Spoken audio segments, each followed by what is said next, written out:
Ask your doctor or pharmacist if Pharmacodynamics has an affordable generic suitable for you. There are so many stressful things we experience in everyday life, and it's so important to listen to your body when it's telling you that enough is enough. Today we're at Richard Hawkey's house, a man who was an ex-stressed out power suit and is now a happier, far more relaxed stay-at-home dad. A life less lived is an apt way to describe Richard Hawkey's existence after long-term fatigue and depression eroded the quality of his life. Despite maintaining his pace on the corporate treadmill, his consistent lack of fulfillment eventually led to burnout and clinical depression. Richard, let's start at the beginning. Tell us a little bit about yourself. I think probably what's remarkable about me is the fact that there's very little remarkable about me. I'm Mr. Average, and that's probably one of the things that was so surprising when I did eventually burn out. I've been feeling quite tired for years, fairly cynical about things, not as excited about life as I used to be as a youngster, getting headaches 3 or 4 times a week. I kind of just thought this is just normal life. The big D word, that doesn't happen to people like me. You know, I'm happily married, I've got 2 wonderful children, I've, a house in the suburbs. So that was quite a shock to be given that diagnosis. Burnout encompasses long-term exhaustion and diminished interest in life. Many health professionals are seeing an increase in the number of people battling this condition. When we're talking about burnout, psychologically speaking, you can imagine that your brain is like a car. That if you've been driving it and driving it and driving it, never resting it, and in fact pushing it beyond its capacity, it's going to break down. What happens is that initially the person would typically be a type A personality, so that would be your perfectionist, your time urgent, doesn't delegate. The first stage is a bit of an invisible stage. So what happens is the person is overworking, 12, 15-hour days, working on the weekends, never taking holidays, not looking after themselves with sleep or nutrition, that sort of thing. Then the stage which is more commonly known is when the person's no longer coping.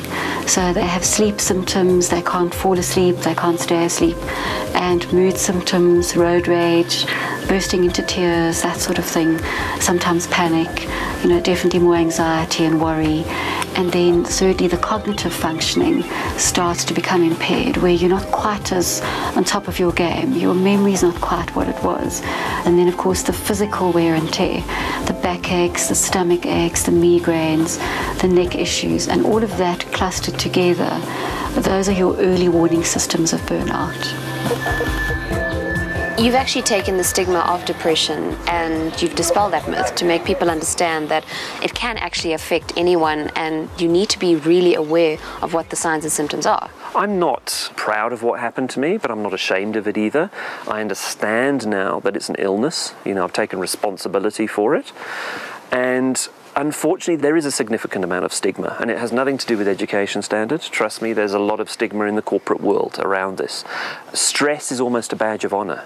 Look how stressed I am. I'm so important. Look, I'm busy doing important things. I'm stressed. And, the ridiculous thing about the stigma is it's rooted in ignorance. One of the posters that the South African Depression and Anxiety Group have, which for me just kind of sums it up, it says, you wouldn't tell someone with diabetes to pull themselves together. While stress often manifests itself physically, burnout has a more emotional impact. Over time, sufferers lose their hopes and dreams. Burnout will often lead to depression if it's untreated, and there's a very fine line between them. So if you have got those symptoms of depression, you shouldn't leave them. It will only get worse, and eventually you won't have any choices left. So if you're finding that you're at the beginning stage with the sleep, the mood, that kind of symptom, please do see your doctor, and you probably will be put onto an antidepressant. There are a whole range of them. And really your rule of thumb is, what's my quality of life? Am I living in black, white and grey, or is there any colour? And am I functioning? Am I functioning at work? Am I functioning as a human being within my family, in society, and in my broader circle of friends? Prevention is absolutely better than cure. So if we were looking at the 4 big pillars of prevention, number 1 would be that you need to get enough sleep. So I think people are chronically sleep deprived actually in modern society. If you had to prioritize sleep because it would be safeguarding your health and ultimately your livelihood and your functioning, you would prioritize it. Number 2, fuel. You need to have constant blood sugar to try and cope with all the demands. Number 3 would be exercise. So exercise helps with mood, it helps with blood flow through your brain, through your entire body, helps to release frustration, and then finally be happy. Now those are 2 short little words. What I mean by that would be have a support system, have places where you can vent, have people who can assist you, where practically, emotionally, spiritually, and then the other part would be having a positive mindset. That, for example, if you have a problem, if it can be fixed, there's no reason to be unhappy, you'd fix it. If it can't be fixed, there's no point in being unhappy either. So have a realistic view on life, on your circumstance. Richard, what is your principal message to remember?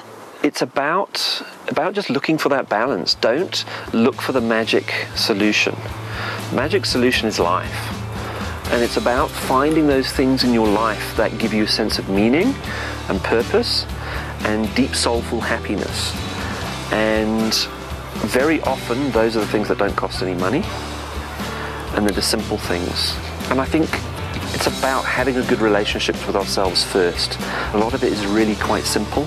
It's not easy. You have to work at it. But it's work that's worthwhile doing.